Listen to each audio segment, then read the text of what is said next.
What's happening? My name is Leslie Williams, and I'm in San Diego, California.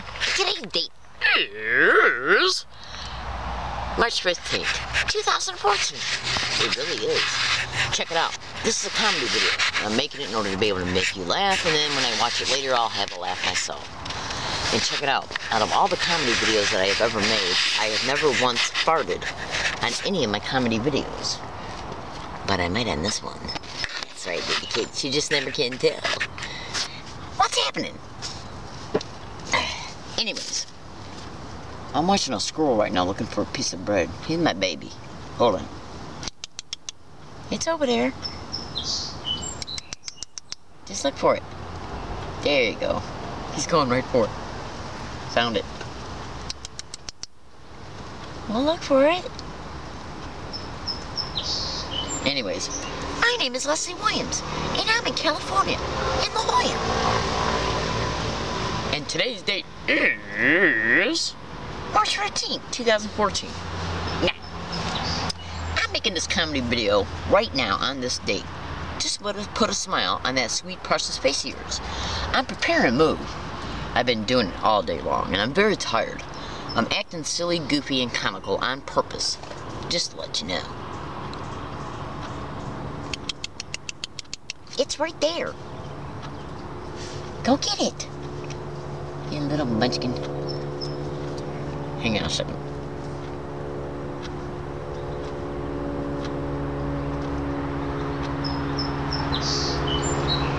Hold on a second. Hey, got it. Sorry about that. Anyways, comedy videos are designed in order to make you laugh. And the way that I do that is by acting as goofy and as silly and as comically as humanly possible. By changing my demeanor and my personality, intentionally of course, in order to put that smile on that face of yours, because you are a sweet, precious person. It's what I do. Hold on.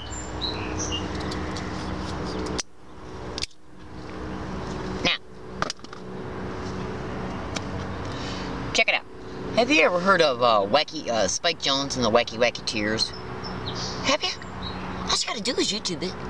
And then when you do YouTube it, make sure that you look at the Fierce Face. That's a song of his. Bada boom, bada bing, bada boom. I just got back inside my tent after doing about an hour's worth of work. I took a break before that, and then before that I was doing about 3 hours worth of work. I'm preparing to move. I am a target, victim, and activist concerning the criminal expeditions of what is known as GangStalking. Organized stalking. I literally just felt my brain rattle. Hold on.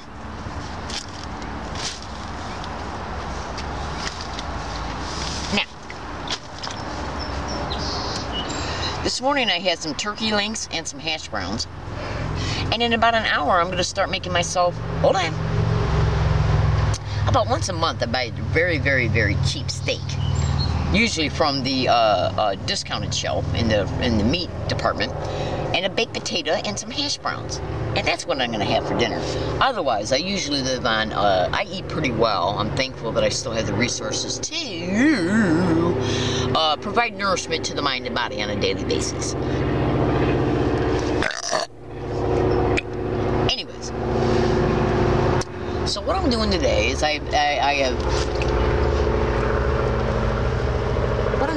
I'm differentiating between Mountain Dew, cranberry juice, and water. That's right, baby cakes. Everything in moderation. You know what I mean?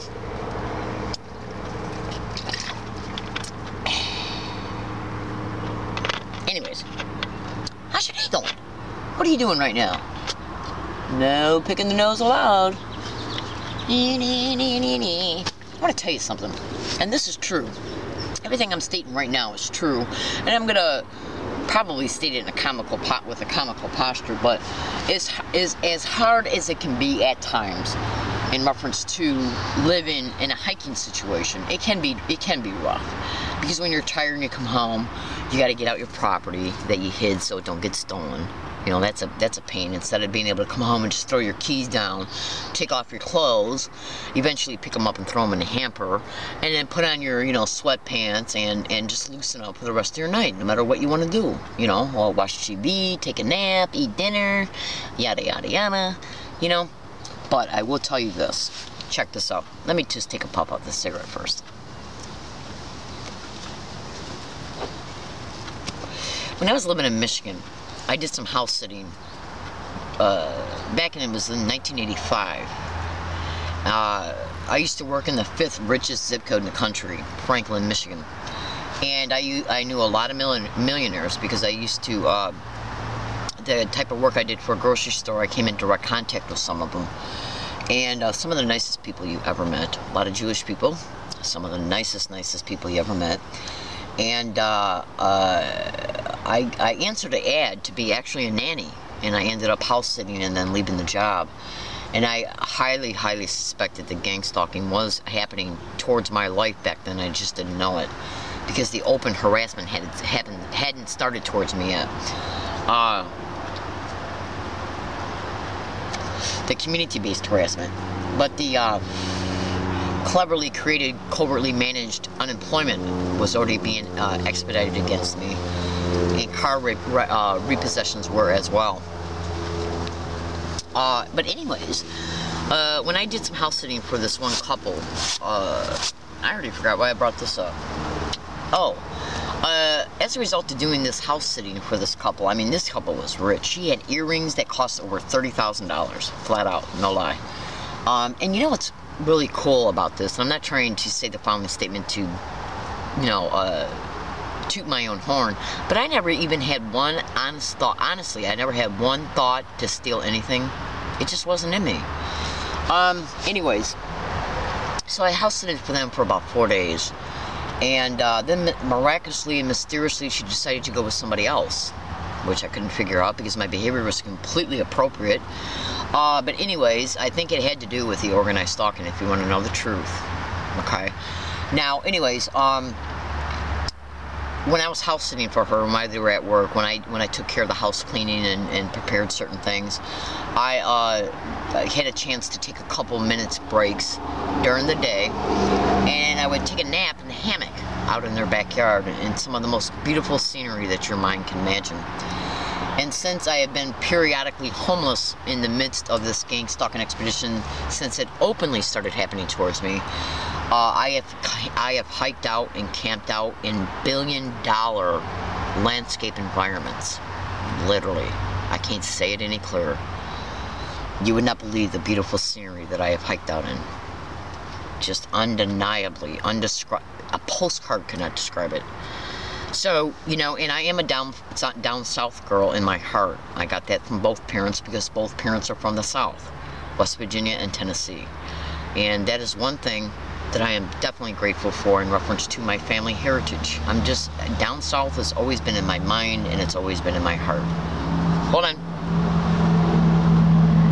And it's definitely in my personality. Anyways, so, you know, considering the fact that my mother's mother grew up in a house that was set back in the West Virginia mountains, and my father grew up in a house that was built by one of I don't know who it was built by, to be honest with you. He grew up on, I think, at least 175 acres of nothing but complete woods and forest. You know, it's in the heart, it's in the mind, you know. And today, when I was doing my work outside in my hiking area, I was organized stalking and gang stalking targeted individuals were kept socially isolated from any friends, family, and I don't speak with my family for safety reasons. And I'm not going to go there in this particular video. A lot of bad things have happened to me as a result of me being connected to my family. So for safety and healthy reasons, I have decided to disconnect from my family. And that's all I will say. Now, and I'm a grown woman, so I have a right to do that. Now, as a result of being a gang stalking target, targeted individuals are isolated from any type of healthy, normal social relationship at the acquaintance level, the friendship level, and the intimate level. That's right. So we are intentionally isolated through clever, creative techniques, maneuvers, and methods, all achieved through the covert stalking and tracking of the target. Now, and that can be Googled. So what I do is I make the best of it. I pray every morning. I pray every night, humbly and sincerely. And the reason why I'm sharing that is so if any fellow targeted individuals are watching this, they know where they can get their strength from. Okay? And I will never shy away from giving my testimony concerning the relationship that I have with Jesus Christ and the gospel concerning me being a Christian. I share it joyfully. It keeps me going. It gives my life purpose. In fact, at my age and everything that I've been through, I have literally discovered and concluded that this is the purpose of my life, to expose these extreme criminalities, because the Bible says that we are supposed to expose evilness and wickedness even by standing on the rooftop to do it.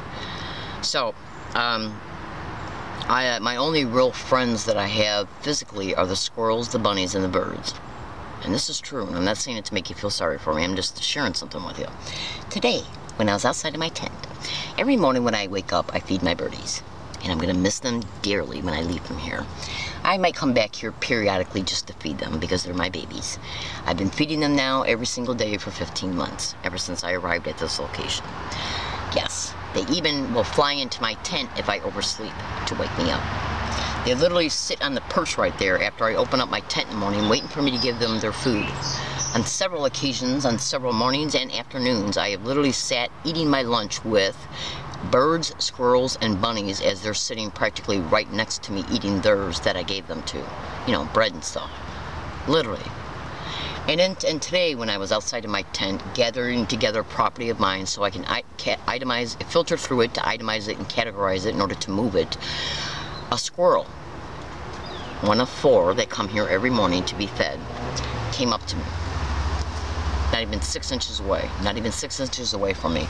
So I knelt over and I said, "What are you doing right now?" And he even came closer. Okay? I don't let him get any closer than that, since they are wild squirrels. But I sat back. He wanted to get something to eat, is what he wanted. So after he moved a couple feet, I got back inside my tent. Well, I reached inside my tent and took out the bowl that I got right here. As you can see, it's got 2 pieces of bread in it. This is bread from the discount shelf at Ralph's, and I for the birds, I take it apart. Okay, like there's one here right now. Hold on, this is one of my babies.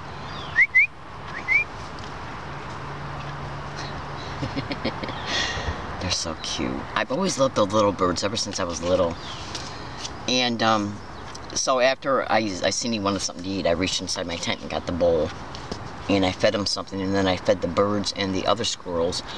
And then, so as I was sitting down outside of my tent, categorizing and itemizing my stuff, I looked over and about five birds were eating, 3 squirrels were eating, and a little itty-bitty mouse. And I was thinking to myself, and I literally even sing with the birds. Literally. And so on occasion, I'll take a video picture of one of my squirrels eating. And I think to myself, God created such beautifulness for us to experience, you know. To just sit back and enjoy the animals who are so innocent. And to enjoy the landscape and to remember what reality is actually about, instead of letting this organized stalking, gang stalking, harassment I endure even at this location from individuals they set up about 100 feet away to hike out, who yell gang stalk and suck my you-know-what every day, or who try to compete for my mental attention in one way or another, intentionally, okay, in order to keep me mentally preoccupied about the fact that I'm a victim of this crime. So what I do is I just constantly have to compete between them intentionally grabbing for my mental attention and me just trying to enjoy a quiet moment with nature, with my own personal memories, and to just thank God for what I still have. And I make my videos in order to be able to share with you my personal thoughts, including my experiences, and don't feel sorry for me, because I am not making these statements for that purpose. I have no one to talk to, you know, so I'm just making my statements to keep, you know, when Anne Frank, when she was experiencing when Germany and Europe and all the other invaded countries were dealing with the Nazis, and believe it or not, the Nazis have something to do with gang stalking. If you research right now, go to Google, and if you're a child or a teenager, stop watching this video, please. I'm asking you sincerely, and please listen to me when I ask you to stop watching this video. Thank you. If you go back to the internet and research current non-consensual human experimentation that's been happening for the last 20-30 years up to this date still, you'll see that the technologies that are being used against organized stalking, gang stalking, targeted individuals came from the Nazis who were brought here from Germany in World War II. That's right. You know, I'll just briefly make a statement concerning that, prove what I'm talking to is true, and then go back to my comical moments. Because I'm not going to let this video turn into a video that's totally about organized stalking. Just frankly, I'm sick of it. This book is called Electronic Torture, Electronic Rape, Technology, and Gang Stalking at the Post Office by Jewel Crayon. You can Amazon it to buy it, or order it through Barnes & Nobles. All the technology that is listed in the resource features in the back of the book, all of them came from research from the Nazis who were brought over here, paperclip. This book, The Invisible Crime by Mike Fitzhugh-Bell. What is in his head? A neural implant. And that was put in his head, and the research that's being done on him and other organized stalking, gang stalking, targeted individuals. The technology is mentioned in this book as well as in-your-face x-rays of the technology being discovered on MRIs and ultrasounds. Okay? All of this technology and the weaponization of it and the research from it came from the Nazis. So when Anne Frank was in the attic where she was at, in order to be able to write the diary of what she had hoped for, what she had seen, her thoughts, organized stalking and gang stalking targeted individuals, we're just in a different kind of attic. You know, attic. You know, like she was in an attic of a house, ATTIC. Well, we are literally isolated in our homes. And when any organized stalking, gang stalking, targeted individual is being subjected to the technology that's being brought about against them from a remote distance, they're being tortured for human experimentation. Do you have any idea how many Jewish people and Polish people and gypsies and Negroes and other undesirables were human experimentated on in the concentration camps? That's right. And when those concentration camps were liberated, the doctors that were found were brought over to the United States and Russia. And the experiments continued until they brought about weapons. And now they're being used again to perfect them. So, my name's not Anne Frank, but I can totally 100% identify with her thoughts. Bless her sweet soul. Anyways, my name is Leslie Williams, and I'm in San Diego, California. Hold on. I made this video today to initially put a smile on that sweet precious face of yours, and I apologize I got off into some serious statements, but it's hard not to when you're a victim of this crime, because even your own environment that you live in reminds you that you are. So, what I'm going to try and do is just spend a couple moments here to act goofy, which is what I intended to do before I started making it, because I decided to take a break, and after I get done making this video, I'll get back to doing what I gotta do in order to prepare to move, so I can try and find another hiking area where I'm not going to be gang stalked at, even though I know will be, because this is the 4th one I've been gang stalked to. Excuse me. Mountain Dew gives you the burpskis. Anyways, what are you doing? I'm acting goofy now. Chickadee, chickadee, chickadee. If I started picking my nose right now, would you be embarrassed? That's a question. It really is. I don't think I can act comical, not after I Not after what I just got done sharing. It's not appropriate, so I don't think I'm going to. Alright, anyways, so, check it out. Feel inclined to go to YouTube and Google and extensively research organized stalking and gang stalking so you can come to understand the factual realities concerning these criminal expeditions and what is happening to us targeted individuals. The only thing I hope for is that you, as a viewer, please say a prayer for me by my name, Leslie Williams, La Jolla, California, March 15th, 2014, and I make my videos to inform, to expose the truth, so you can educate yourself concerning these criminal realities, so you can make educated choices in order to protect yourself and your loved ones, because these expeditions are going on in every town, city, and state in the United States and in other countries as well, right underneath your nose, literally. I do appreciate you listening. Have a good day.